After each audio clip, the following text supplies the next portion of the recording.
Hey everyone, how's it going? Saro here, and today I wanted to go over some Catherine Byrne. I've been playing a lot of Parallel lately, and I've been playing almost exclusively Catherine Byrne. I've been playing some other things like a little bit of Brand, a little bit of Sippy, but at least 85 to 90% of my games have been on Cathy Byrne.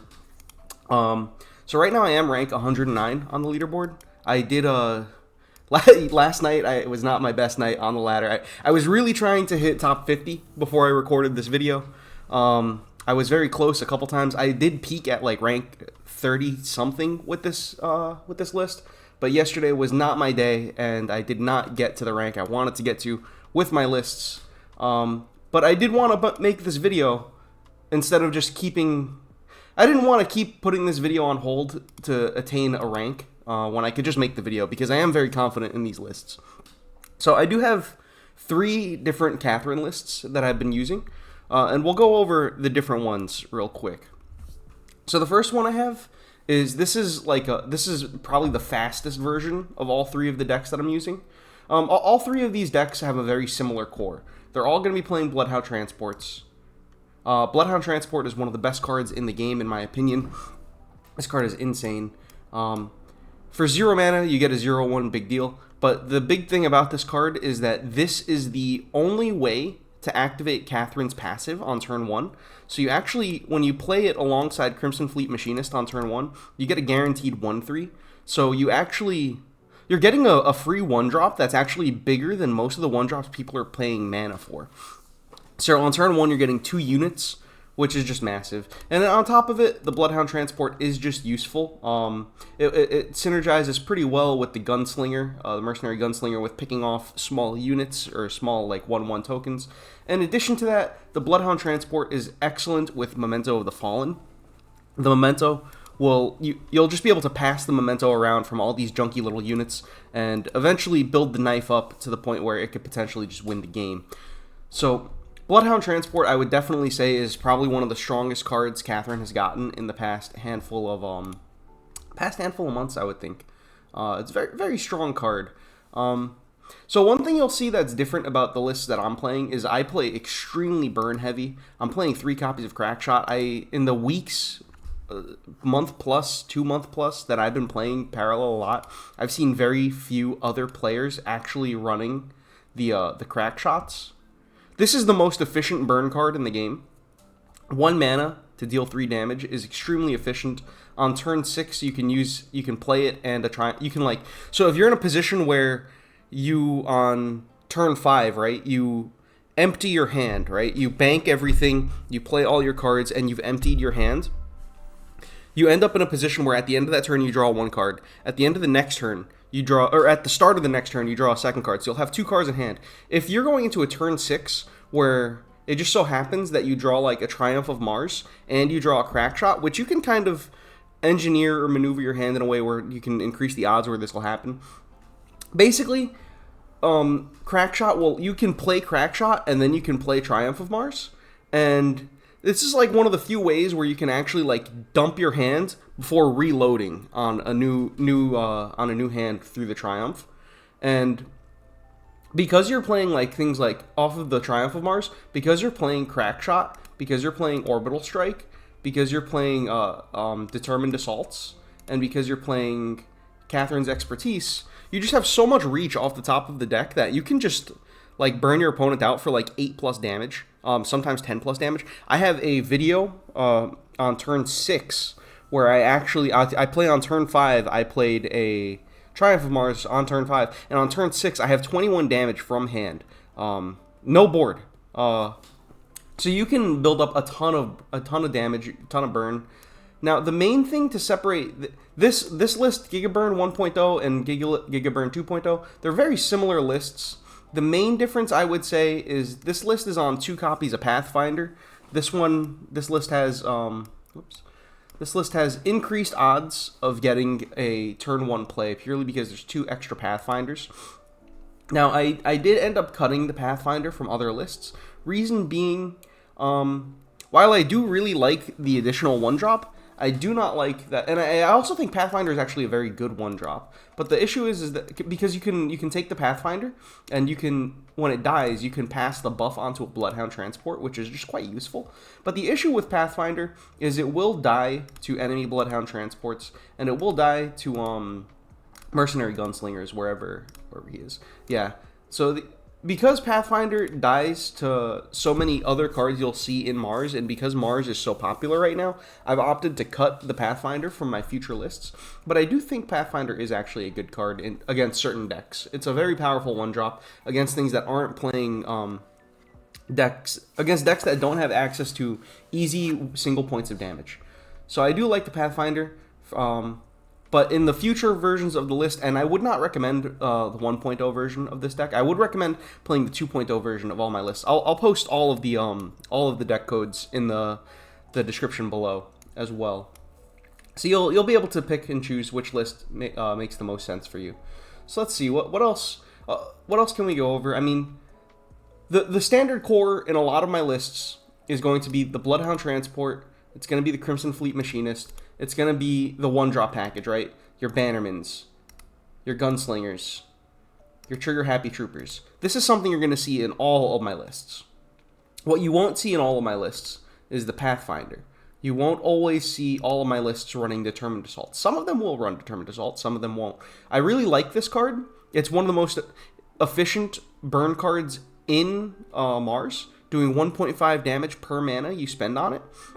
The issue is you're dealing damage to yourself, which isn't really that big of a deal in most matchups, but in a metagame like right now where Mars is so popular, it's very hard to play multiple Determined Assaults, especially if you're using them to control the board rather than to go face with the Determined Assaults, because then you end up spending life to control the board, and you don't really gain tempo from killing your opponent's stuff, right? You just kind of neutralize their threats, and then you pass priority back to them, let them redeploy a threat, and now you're staring down another threat with 3 less life. So it's very difficult to play multiple Determined Assaults against so many other aggressive decks. Determined Assault is better against slower things. I would say against like Shroud, Determined Assault is quite good. I would say it's like decent against Augencore. And against Earth, it's really not that good because they have a lot of big things, right? Like they have a lot of 2/4s. Like yeah, you can use Determined Assault to kill the 0/3 that ramps them mana, but that's a terrible deal because they've already gotten 1 free mana off of it, and they only paid 1 for it. So they basically got it for free, and you're spending 2 mana to kill it, so it's a terrible deal. It's mostly just reach, right? It's just additional reach. Determined Assault is just additional reach that you can rip off of the Triumph of Mars. You just have to be careful with this because between Determined Assault, between Catherine's Expertise, and between Cendrillon, you actually do have a lot of self-damage. So you have to just be careful with playing too much Determined Assault. This card ends up getting banked quite often, and then it'll be used to control the board, and it'll be used to burn your opponent out in combination with other burn spells. Now, my list is relatively draw heavy as well. It's very burn heavy and draw heavy. And you'll see that with this list playing 3 copies of Improvised Tactics. The 2.0 version also has 3 copies of Improvised Tactics. The creature version does not play any Improvised Tactics. And Improvised Tactics is quite good, I believe, because you can draw it off of Triumph of Mars. It'll be free.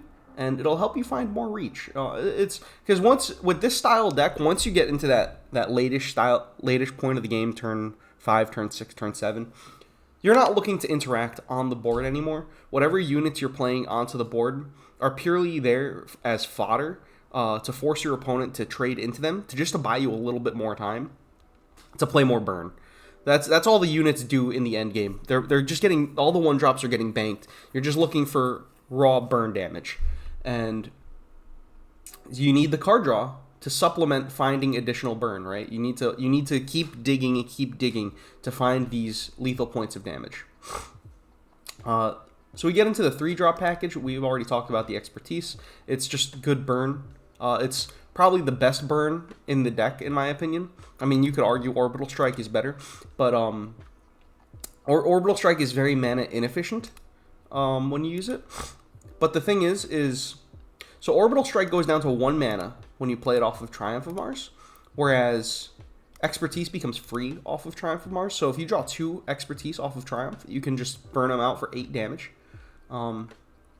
It's quite good. It's quite good.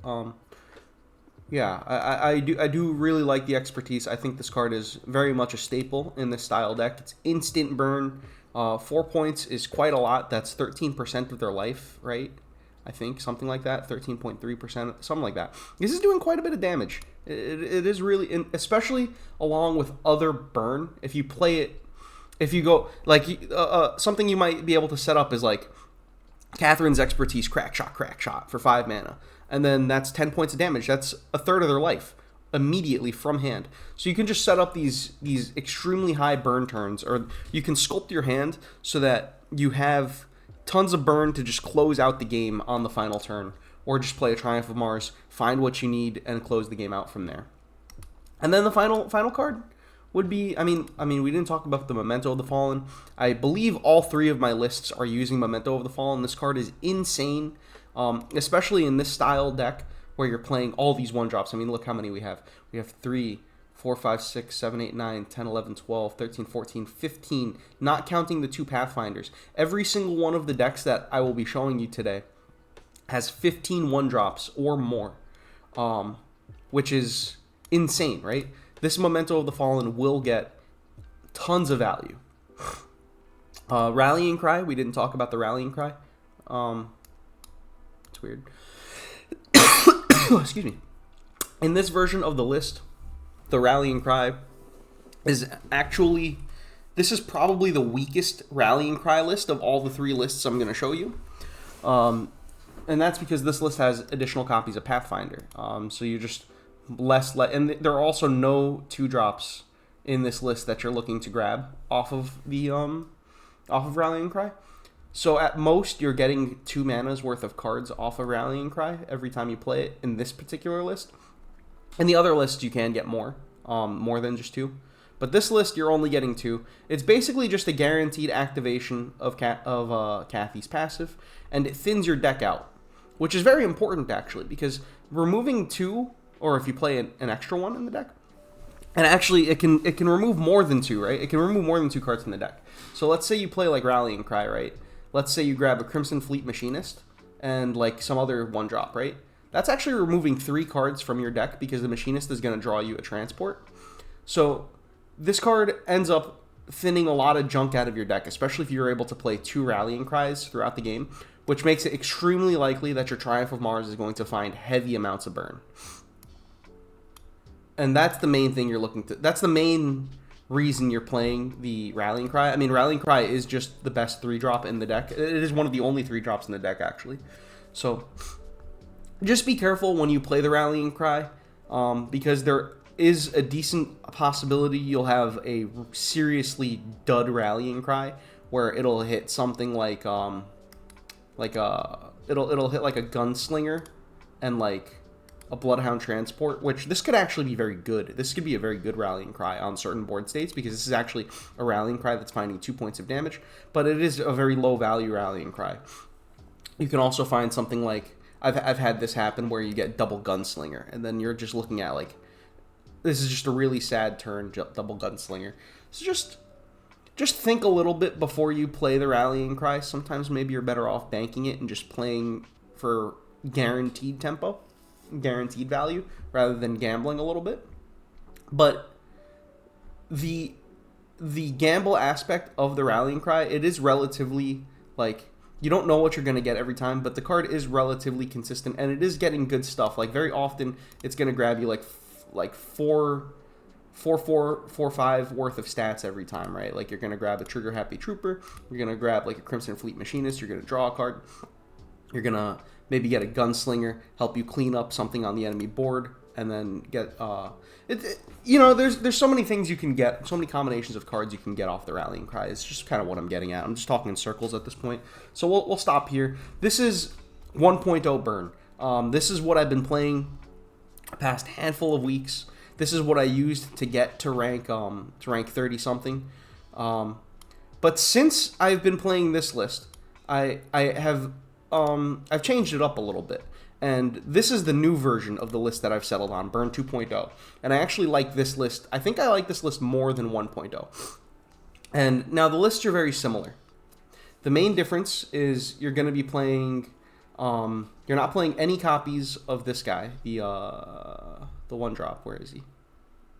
Pathfinder. You're not playing any Pathfinders in this list. So you're just playing the package of 15 one or less drops. You're still playing the 3 crack shots. I think crack shot is excellent. And you're playing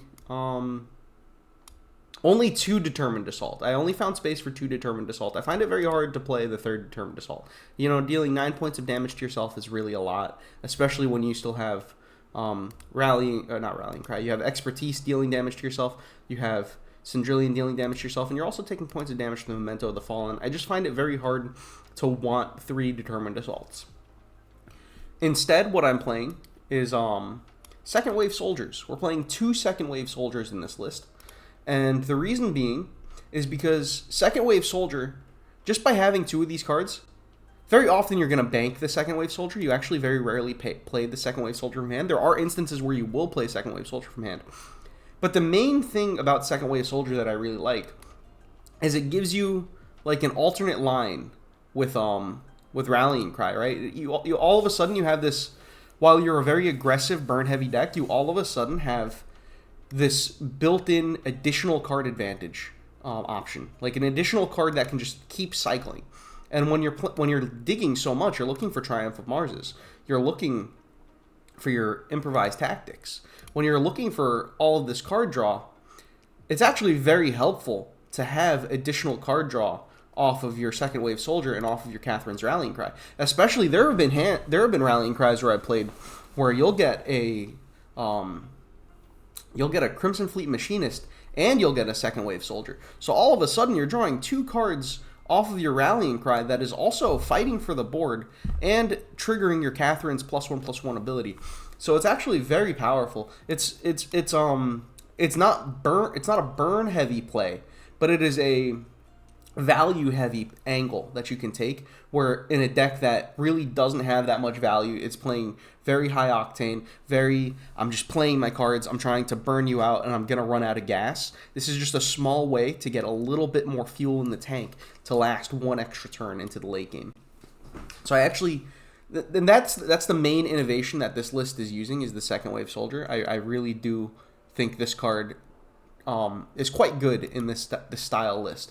It could help you find like a crack shot. It could help you find you know the things it can find. We've talked about this list for 18 minutes now almost, so you have an idea of the things that the additional draw can get you.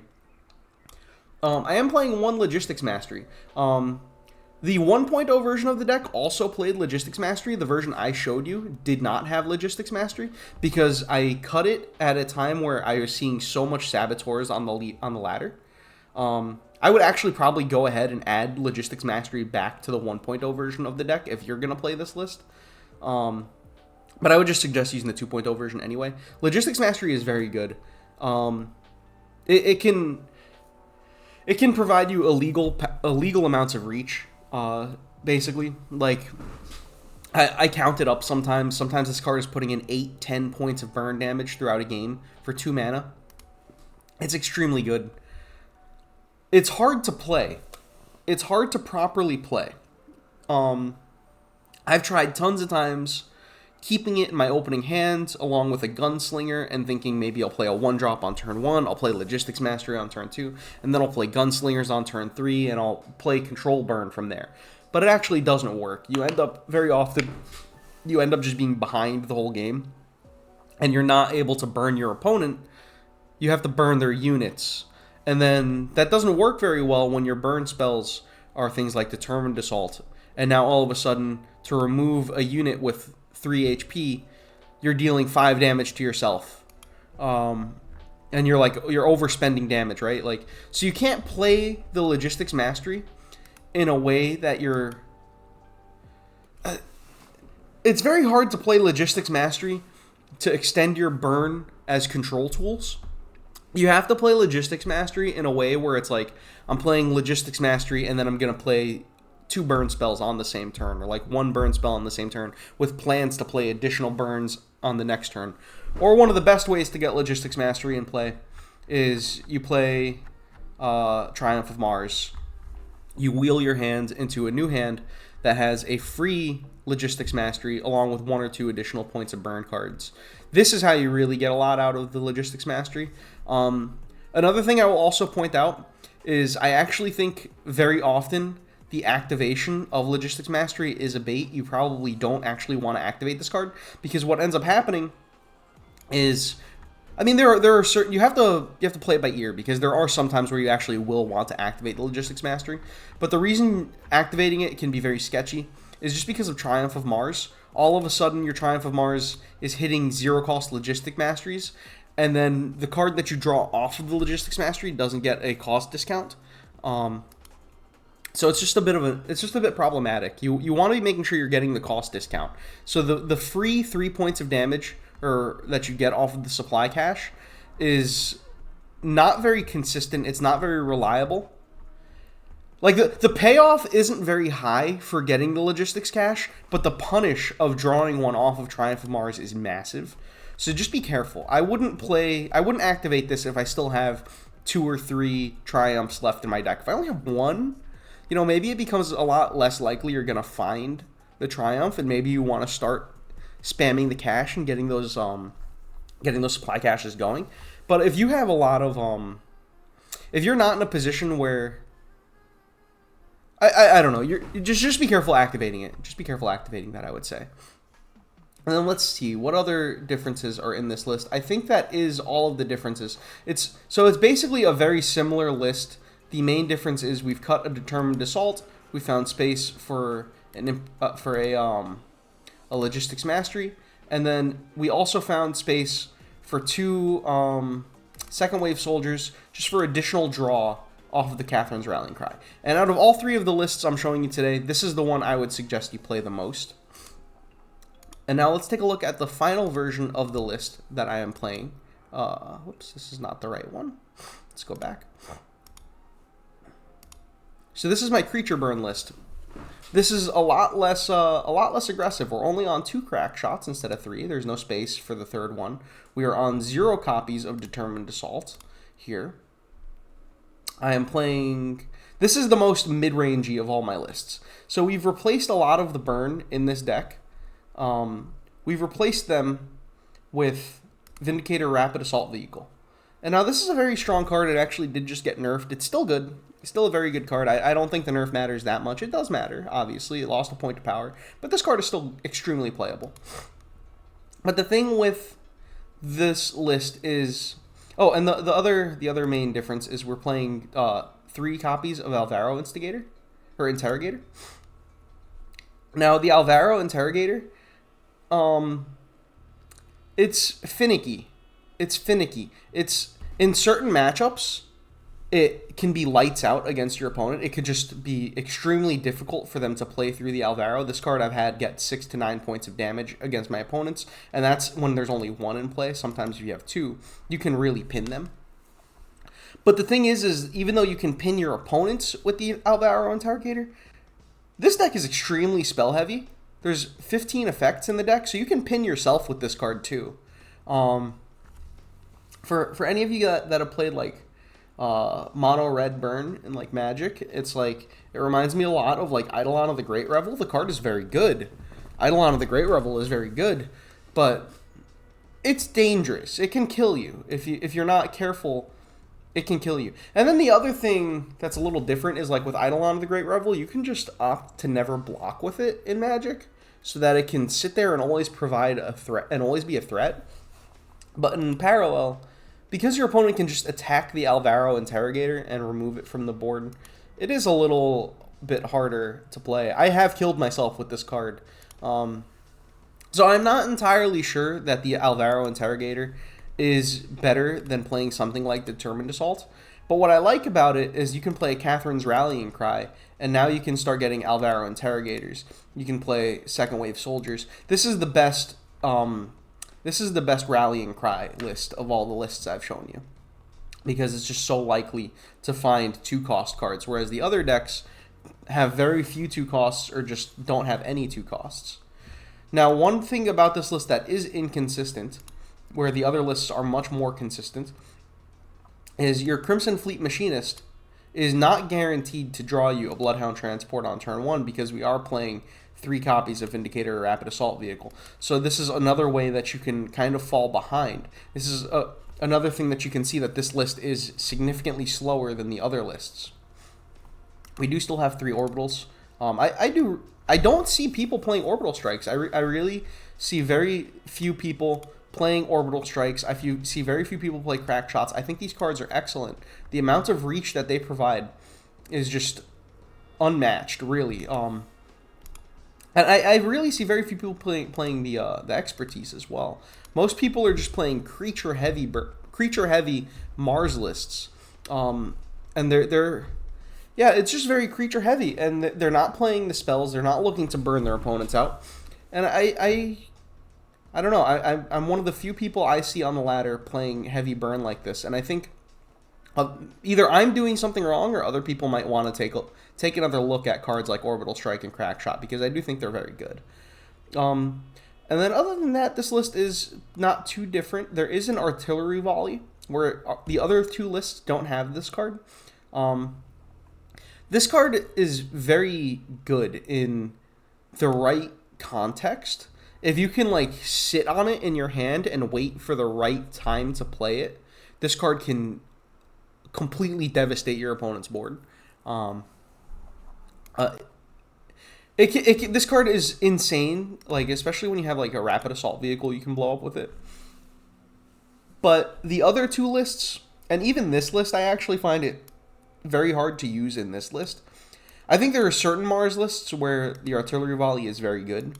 I think in the ones that I'm showing you, I think the ones I'm playing are so burn heavy that it is very hard for you to actually sit on a card like Artillery Volley and wait for the perfect time to play it, because the way that the lists I've shown you play is they're just so focused on tempoing out that they can't afford to sit on a card in their hand for too many turns. Maybe 2-3 turns you can sit on a card for a little bit, but you're dumping your hand, you're drawing a new hand, you're just consistently banking cards, consistently drawing cards that you don't really have the space to the time to sit on a singular copy of a removal spell when you're looking to just kill your opponent with burn. And also off of like Triumph of Mars, you can draw an Artillery Volley and then it's not going to kill your opponent because it actually just doesn't really do that much. It could maybe not even do anything in certain board states, because by the time you're playing your Triumphs of Mars, often you've already lost the board and you're just looking to burn your opponent out. And when you've already lost the board and you're drawing an Artillery Volley, it feels pretty bad. So I would say if you're looking to play an Artillery Volley version of Mars, maybe you would want to play something different than what I'm showing you here. I don't think this is a great list for Artillery Volley, in complete honesty. Now, what are Mars lists? What do you see in other Mars decks that you don't see in the 3 that I'm showing you here? Would be a good question, a good thing to look at next. Now, the first thing I would point to would be Wong. None of my lists play Wong. This card is excellent. Wong will draw you tons of cards. He'll put tons of points of stats into play. For me, I'm not playing Wong in any of my lists, purely because he's so expensive at 5 mana. He's not gonna... You can't play Wong and Burn in the same turn. I've even, from the Burn 2.0 version of the list, I've decided against this, but I've even considered switching Cendrillon out for like another Determined Assault. Just because Cendrillon is 5 mana and Determined Assault is 3, you can play the Determined Assault off of Triumph of Mars. You can't play Cendrillon off of Triumph of Mars. And that's the same thing with Wong. You can't play Wong off of the Triumph. And I try to stay very low on cards that I can't play off of Triumph, just because it's difficult to have too many expensive cards, especially in a deck looking to end on turn 6, turn 7 very often. Some other cards you might see in Mars that are not available, or that are not present in my list. Some lists will play Master Poisoner. They might be looking to kill off big things with the Master Poisoner. Some lists might be playing the Astel's Glaive. These are much more mid-range style lists than what I play. I play very aggressive burn. So you won't see these slower cards in my list. You'll occasionally see Rummaging Researchers. This card I've seen put in a lot of work against Cathy player. I've seen Cathy players play the Rummaging Researcher to a lot of success. I've even seen some lists play 3 Researcher. I've seen them play 3 Second Wave Soldier, and they just play very draw heavy. I am instead opting to play. Excuse me.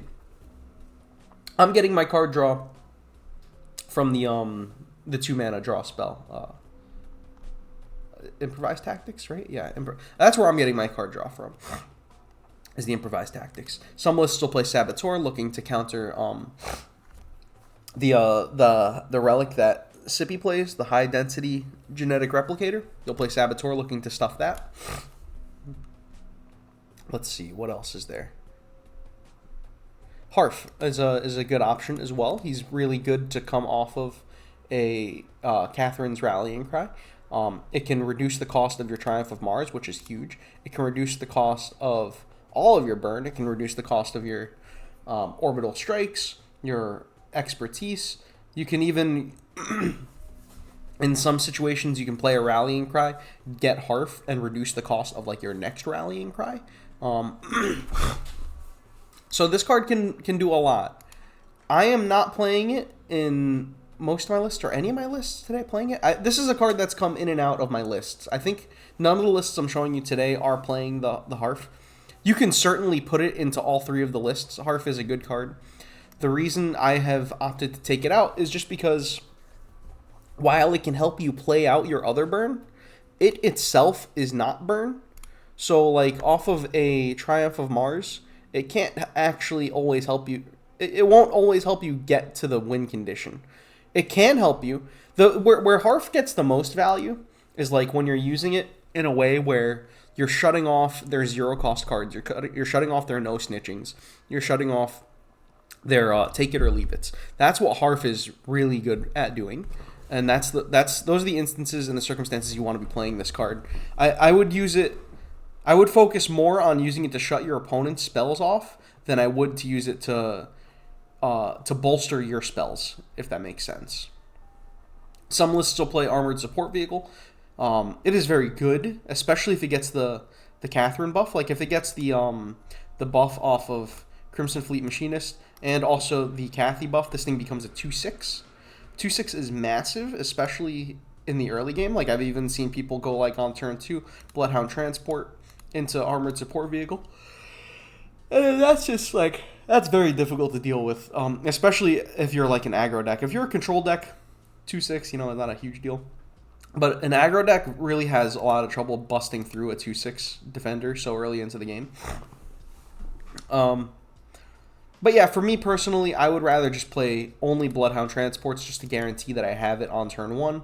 And if I am looking to play additional vehicles, I do like the Rapid Assault vehicle. But this is a very good card. I don't sleep on this card. I've gotten shut down by this card before, and it's very powerful.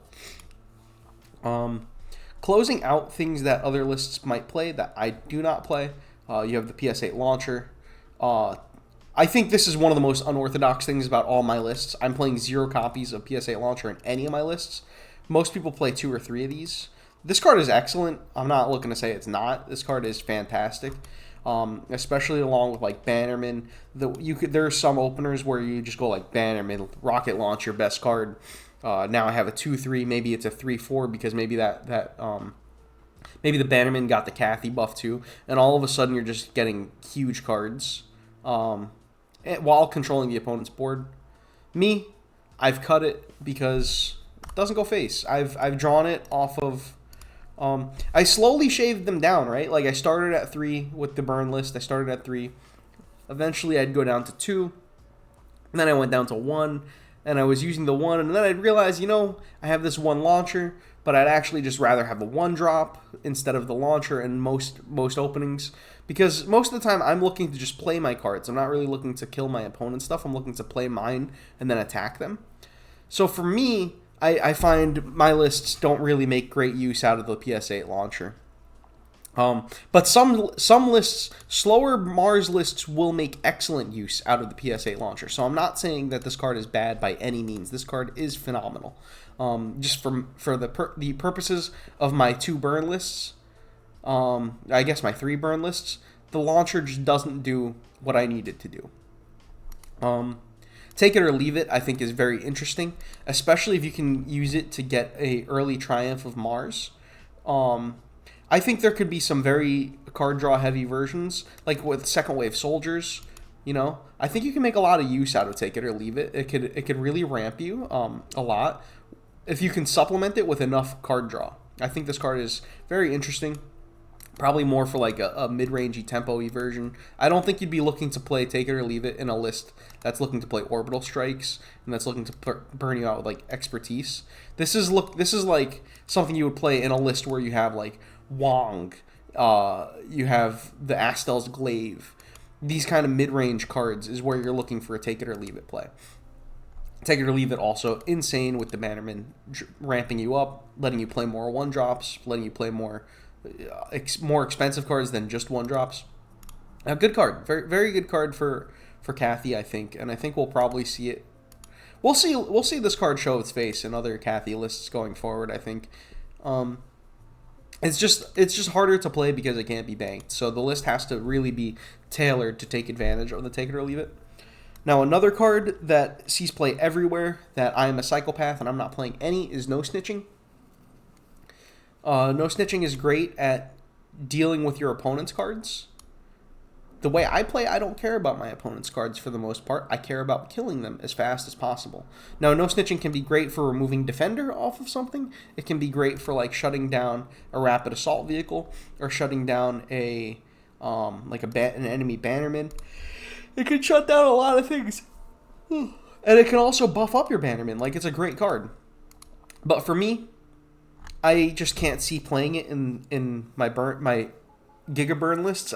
Maybe you can find space for it in this creature burn list, but the really heavy Giga burn 2 lists I've shown you, I find it very hard to play something like Snitching, just because you play Triumph of Mars, you're looking for like 6-8 points of damage, and you're drawing 2 No Snitchings, or you're drawing a No Snitching, and all of a sudden you're not able to win the game because you're playing your Triumph of Mars and you're drawing 0 cost cards that are not getting a... Like, you don't want to be drawing 0 cost cards off of Triumph to begin with. And you don't want to be... Like, my lists want to be finding reach. They don't want to be finding answers. They want to be finding things that kill the opponent. Let's see. Are there any other cards that I think are worth talking about? I think that's pretty much it here. I think we've covered a lot of the cards. Yeah, I think we've covered a lot of the things that I'd be interested in looking at. There's a lot of ways you can play Burn Cathy right now. There's a lot of ways you can play Cathy in general. I think there's a lot of validity to just playing Cathy as a mid-range deck rather than just complete burn like I play. But you know, this burn list has done well for me. I've been in the top 50 with it. Right now, again, I'm not where I want to be on the leaderboard. Unfortunately, I'm like 109. I went on a pretty bad streak yesterday, and I lost a lot of games. I really wanted to hit a high rank before I made this video. At least what I consider a high rank. I'm sure some people look at top 100 and they consider this a high rank. I wanted to be in the top 50 minimum before I made this video. And I was really close to making it happen yesterday. I was going to go to bed last night. I was going to get that achievement, go to bed, and then wake up and make this video. Instead, I was like 1 win away from where I wanted to be. I lost the game. I lost like 2 more. And then I just got really cranky and I tilted really bad and I lost a lot of games. And after I got to 109, I was like, you know, let's just stop here. We'll end it here for the night. So yeah, yesterday was a rough climb for me. I really wanted to make this video at a higher rank, but I don't think it makes the biggest difference. I think this list is good. I think these 3 lists are pretty solid. I played a lot of Cathy. I think they're good. And yeah, try out the lists if you're interested in Burn, if this is what you like to play. And that's what I got for you here. I don't think I have any other things I need to say about the decks. I'm trying to think. I feel like I had like a tip or 2 I wanted to give you guys, but maybe I might have already said whatever it was. throughout the video. You know, I don't remember anymore. I had a tip. I had a couple tips. I think I might have said them throughout the video. I can't remember what they were now. But yeah, that's going to be it for me in this video. I've already been rambling about Cathy Byrne for 40 minutes. I can't imagine you guys want to keep listening to me rambling about Cathy Byrne. If you do, let me know in the comments, and I'll make another Cathy Byrne ramble video. This is all I know about right now in parallel. I mean, I play some Sippy, I play some other things, but really, I've been like only playing Byrne, and it works well. You can really ignore a lot of what your opponents do, and just burn them out. One tip I will say against if you're playing against Sippy, if you're playing the Cathy list against Sippy, just be careful. You want to open Bloodhound Transport in almost every game to begin with. And pretty much, I don't think there's a single matchup where you don't want to just hard mulligan for the Crimson Fleet Machinist. I like almost exclusively mulligan for this card. I'll keep Trigger Happy Troopers. I'll keep Gunslingers. I really don't keep Bannerman that much. Bannerman's actually your weakest one-drop in this deck. A lot of other decks will make much better use of Bannerman than my deck makes, because they'll play the rocket launchers. They'll play the no-snitchings. They'll play things that can really ramp up fast. I don't really play those. I play Crackshot, and Crackshot is not something you want to be playing on turn 2, turn 3, if you can help it. So I don't keep Bannerman unless I am going first and I just need a one-drop. If I'm going second, I throw everything away that isn't Crimson Fleet Machinist and that isn't a Trigger Happy Trooper. I'll throw sometimes I'll keep a a Gunslinger, depending on who I'm playing against. If I'm playing against Cathy, if I'm playing against Sippy, I'll keep Gunslinger.